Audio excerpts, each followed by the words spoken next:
जय गुरुदेव। गुरुदेव गुरुदेव।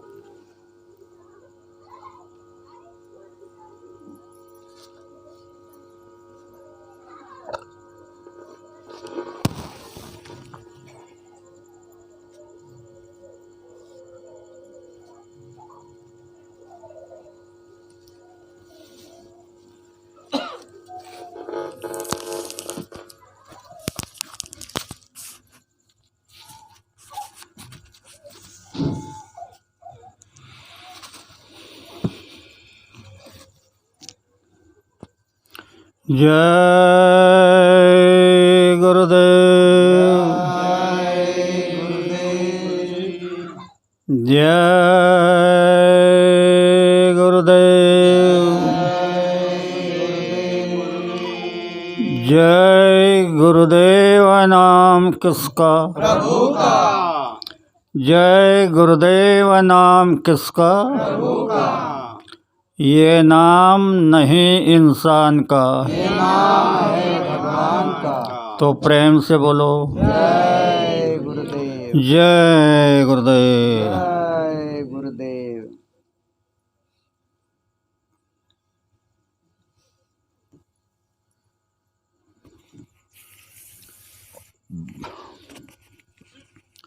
सबसे पहले योग परिवर्तक परम संत बाबा जय गुरुदेव जी महाराज, इनके चरणों में शतकोटि प्रणाम करता हूँ। साथ ही साथ जिसने यह त्रिलोक की रचना बनाई उस ईश्वर को प्रणाम, उनकी दृश्य अदृश्य शक्तियों को प्रणाम, और यहाँ पर उपस्थित सभी सत्संग प्रेमी भाई और बहनें, सबको प्यार भरा जय गुरुदेव। जय गुरुदेव। प्रेमियों, मुझे तो खुशी हो गई कि मैंने आपका दर्शन कर लिया, क्योंकि आप सत्संग में जब आते हो तब आपका इंसान का रूप नहीं होता है। गुरु महाराज ने कहा कि संगत मेरा रूप है, तो आपको मैंने गुरु समझ के प्रणाम कर लिया। इसके बढ़कर के क्या सौभाग्य हो सकता है। सत्संग की बातें तो जब मैं सुन रहा हूँ तो मैं उलझन में पड़ जाता हूँ। मैं दादा की बात बताऊंगा और किसी के नहीं बताऊंगा। दादा ने कहा जीवात्मा को जब मृत घोषित की जाती है, कहा ना दादा? हाँ। तो बराबर है? नहीं, नहीं है? यही बात है। शरीर को मृत घोषित किया जाता है। अब वक्ता बोल रहा है कि जीवात्मा को जब मृत घोषित किया जाता है, तो मतलब यह है बोलना है, बोलना है। सामने वाले झंझट में गिर जाएंगे, भ्रम में गिर जाएंगे, इसके कोई परवाह नहीं। हर समय शरीर मृतक घोषित किया जाता है। जीवात्मा अजर अमर है, ना कभी मरी ना कभी मरेगी। पर इसके पीछे जो बंधन है, अबे सुरेश बापू ने कहा मोटे बंधन कटे गुरु भक्ति से, और झीने बंधन चित्त के कटे नाम प्रताप। सभी लोग रात को सोचना, ये चित्त से क्यों कहा, मन से क्यों नहीं कहा, बुद्धि से क्यों नहीं कहा? यह चित्त बड़ा विचित्र है। इसमें न जाने कितने जन्म की तुम्हारी घटनाएं भरी हुई है, अनेकों जन्म की। और वो बंधन घटनाओं के, वो बार बार तुम्हारे चित्त में घूमते। कुछ नए होते, कुछ पुराने होते। तो कटे नाम प्रताप,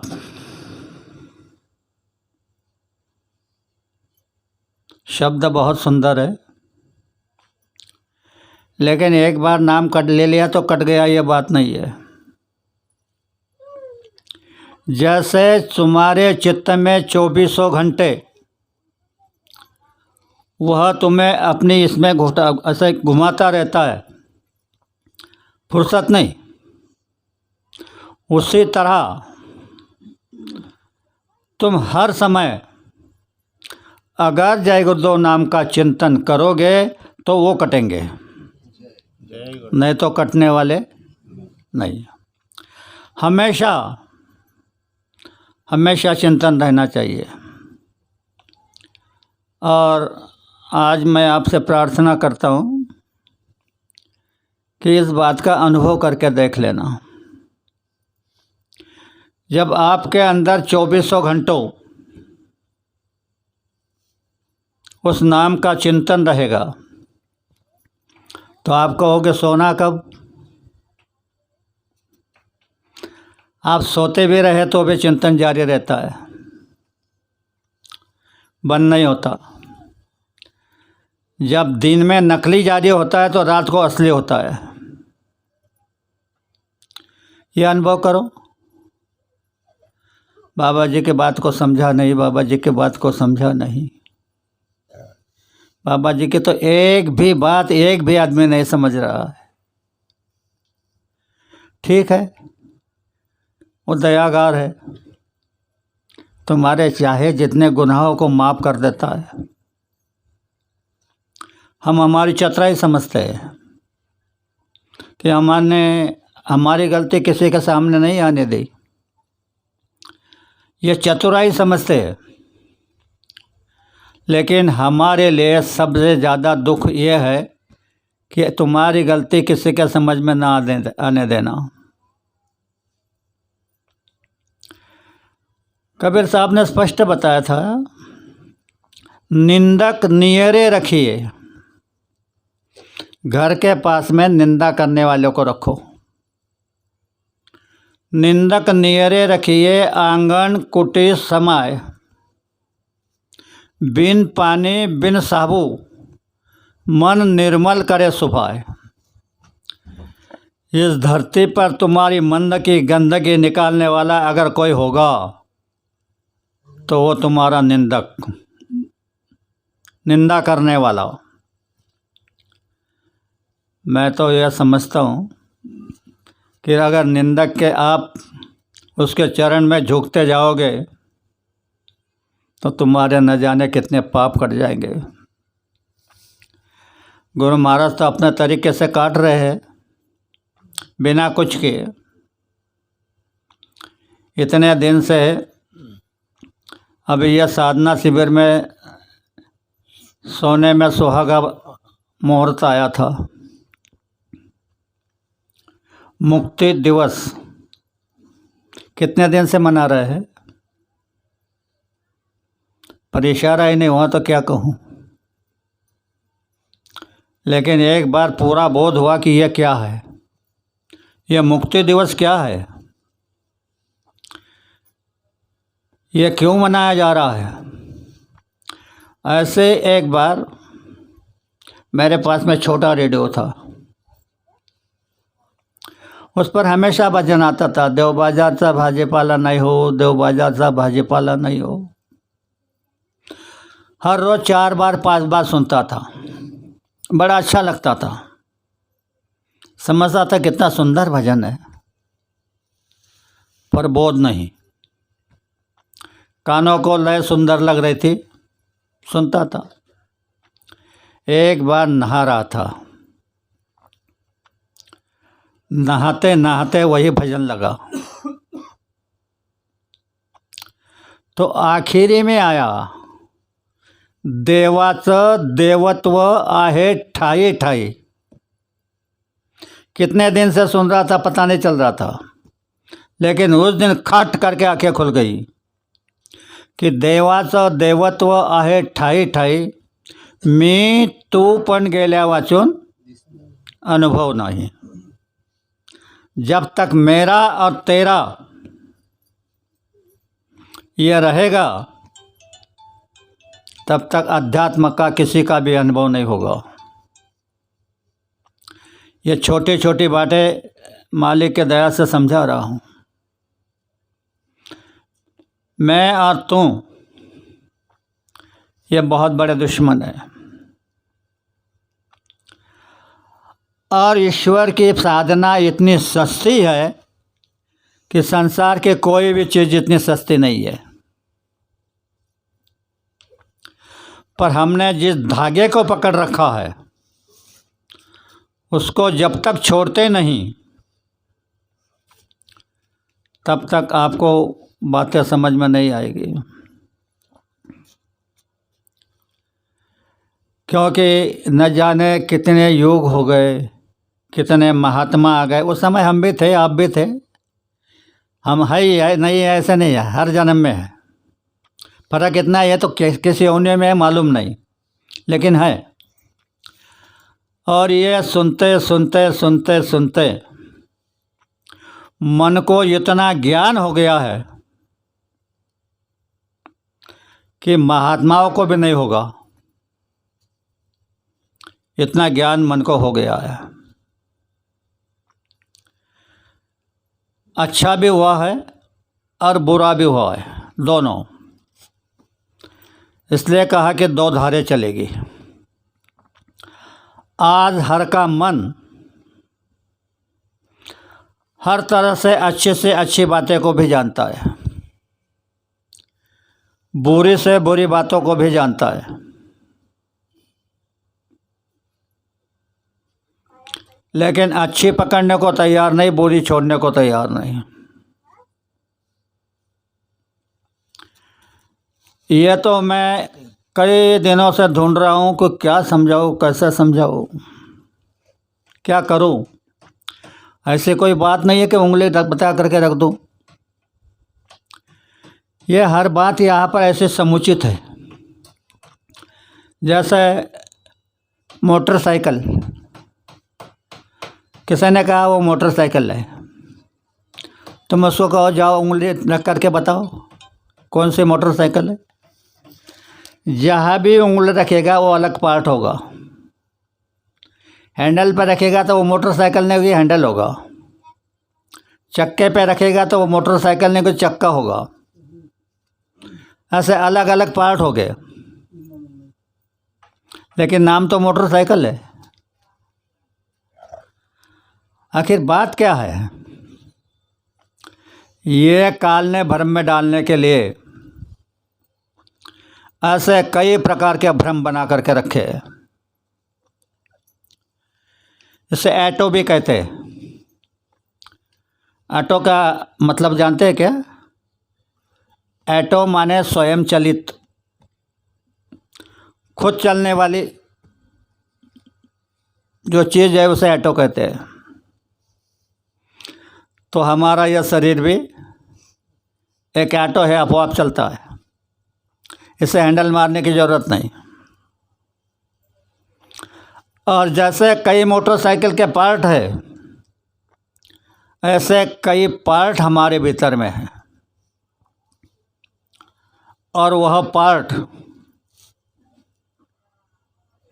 अलग अलग काम करते हैं। अभी रामपाल बार बार बताते थे कि तत्वदर्शी महात्मा चाहिए। और मेरे अनुभव के खातिर तत्वदर्शी बहुत छोटी चीज़ है। जिसको तत्वों का ज्ञान हो गया वह तत्वदर्शी। 4 प्रकार के होते हैं महात्मा: तत्वदर्शी, आत्मदर्शी, ब्रह्मदर्शी और त्रिकालदर्शी। तो तत्वदर्शी जो है, तो तुम्हारे जो 5 तत्व है, ये 5 तत्वों के 5 गुण है। एक एक गुण का महिमा अलग अलग है, तो 25 गुण हो गए। इसे 25 प्रकृति कहते हैं। इसका नाम प्रकृति है। शारीरिक प्रकृति जो है, तो यह 25 गुण जो है, यह शारीरिक प्रकृति है। इसमें एक भी न्यूनाधिकता होगा, यानी कम ज़्यादा हो गया, तो शरीर में बीमारियां लग जाती है। अभी जो गड़बड़ी हो रही है, कुछ बीमारियां इधर की होती है, कुछ बीमारियां उधर की होती है, और कुछ बीमारियां कर्मों की होती है। उधर की यानी ऊपर के तत्वों की, इधर की यानी इधर के तत्वों की। तो इधर के तत्वों की जो बीमारी है, तो ये गोलियों से, इंजेक्शन से डॉक्टर ठीक कर देते हैं। लेकिन ऊपर के तत्वों की जो बीमारी है, इनका इंजेक्शन अभी बना नहीं, गोली अभी बनी नहीं। ऐसे भी अगर आपसे पूछा जाए, तुम्हारी प्रैक्टिकल बात है, उचकी, आंग मोड़ी और जांभई, ये क्यों आती है? आपको आती है ना? ऐसा कोई व्यक्ति नहीं कि जिसको आई नहीं है। तो क्यों आती है? पता नहीं। पता नहीं इसका मतलब खोज नहीं किया कि ये उचकी लगी है, ये कैसे लगी है। कुछ उचकी ऐसी होती है तो कितने भी अस्पतालों में जाओ, वो ठीक नहीं होती। लेकिन जो आत्मदर्शी होते हैं, वो जानते हैं ये कहाँ से उठ रही है, तो उसकी मामूली दवा देते हैं तो 2 दिन में ठीक हो जाती है। तो आज मैं आपको एक ही बात बताऊंगा, ज़्यादा कुछ नहीं बताऊंगा। अगर आप सत्संगी बनना चाहते हो, संत मत के रास्ते पे चलना चाहते हो, तो परमार्थ करो। परमार्थ क्या होता है? अपने लिए जो किया वह कर्तव्य हो गया।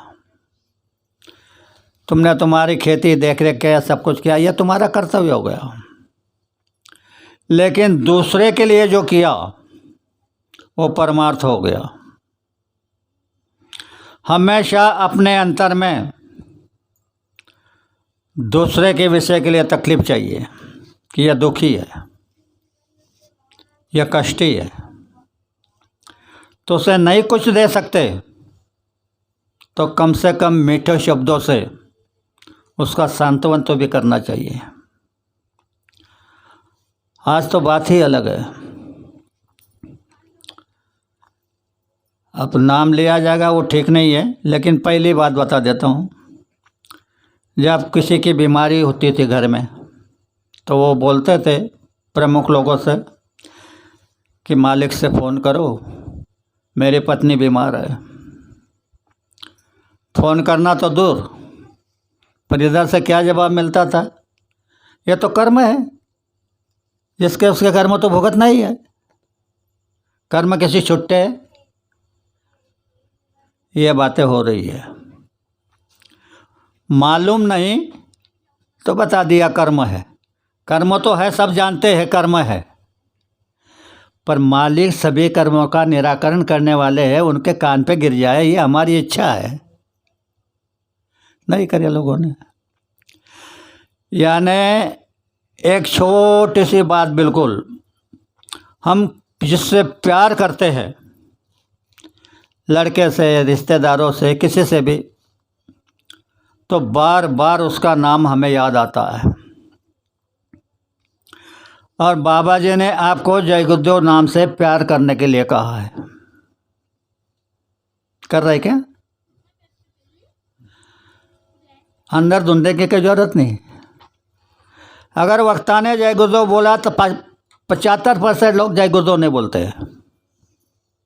क्या तकलीफ होती है? जय गुरुदेव बोलने में तकलीफ होगी या तकलीफ दूर होगी? तो जब तक जय गुरुदेव नहीं बोलते तो तकलीफ दूर होगी कहाँ से? कैसे होगी? दवाइयाँ नहीं लगाओगे तो कैसे होगी? हर बात पर गुरु महाराज ने जो कहा है उस बात पर पक्का ध्यान रखना चाहिए कि क्या कहा। हम अपनी मनमानी कर लेते हैं। इसके लिए गुरु महाराज ने कहा था कि गोस्वामी जी ने जब रामायण लिखी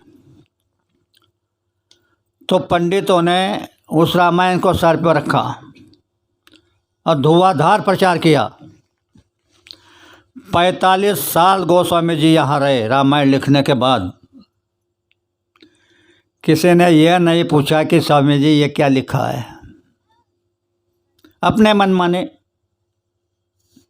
अर्थ लगा दिया, धुआंधार प्रचार कर दिया। और महात्मा का हर शब्द अटपटा होता है। हर शब्द, एक वाक्य नहीं, हर शब्द अटपटा होता है। इसी के लिए गाइड की ज़रूरत होती है। हर जगह गाइड हुआ तो हम उसको जान सकते हैं, नहीं तो नहीं जानते। तो प्रेमियों, मैं आज आपको विनती करता हूँ, सत्संग में आए तो जय गुरुदेव पहले उच्चार जरूर करना, तो वो अंदर से निकलेगा। तो अगर कोई भंडार अंदर होगा तो जय गुरुदेव नाम से खाली हो जाएगा। फिर सत्संग सुनते समय शंका को शंका नहीं रहेगी। ये एक एक विधान होता है जिसके अनुसार कुछ निर्मल होता है। तो ज़्यादा समय तो नहीं लेना चाहता, इतनी बात कहता हूँ। और एक बात याद रखो, सत्संग में जाने बगैर मत रहो। इसका कई प्रमाण है, पर तुम इतना ही ध्यान रखो कि मुझे सत्संग में जाना है। जहाँ भी सत्संग हो जा कर के सो जाओ। सोओगे तो नहीं, पर सो जाओ तो भी लाभ है, क्योंकि सत्संग है। और न जाने कौन सा वक्ता क्या बात बता देगा, वो तो उसकी मौज है। किसके मुखार में से क्या निकाल देगा, उसकी मौज है। और एक तुम्हारे लायक शब्द आ गया, तुम जो जचने वाला, और उसको तुमने जकड़ लिया तो तुम्हारी ज़िंदगी बदल गई। एक शब्द से ज़िंदगी बदल जाएगी। लेकिन इसके लिए आप तत्वनिष्ठ होना चाहिए। नहीं तो सवेरे क्या कहा, दोपहर को क्या कहा, तीसरे पैर क्या कहा, शाम को क्या कहा, और पूछा तो मालूम ही नहीं, मैंने कहा ही नहीं। तो अभी आप भी पुराने हो गए, सत्संग भी पुराना हो गया, और समय भी पुराना हो गया।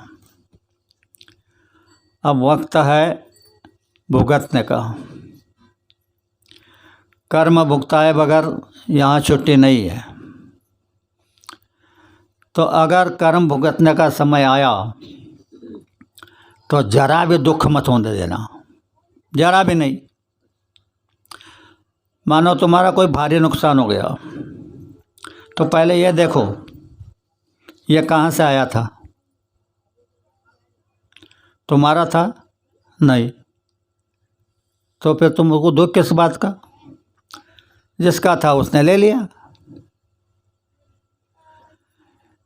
एक कीर्तनकार को, नाम मुझे याद नहीं रहा, उसका एक ही बेटा था। कीर्तन करते करते संदेश आया कि उनका बेटा मर गया। तो वो कीर्तन में क्या कह रहे? कैक मेले कोट्यानु कोटी, काय रडावं एकट्यासाठी। समझ सकते इसको? नहीं समझोगे? समझोगे दुनिया की बात। दुनिया की बात नहीं, उसके खुद की बात है की कैक मेले कोट्यानु कोटी काय रडावं एकट्यासाठी। ऐसे अगर अटपटी बात को हम समझने लगे तो अंदर में प्रकाश हो जाएगा, और प्रकाश देख लोगे। तो इसी के साथ साथ मेरे 2 शब्दों को विराम देता हूँ। भूल चूक की माफ़ी चाहता हूँ। आप सबको बड़े प्रेम के साथ जय गुरुदेव। अभी एक राष्ट्र वंदना होगी, इसके बाद में आरती होगी। जय गुरुदेव।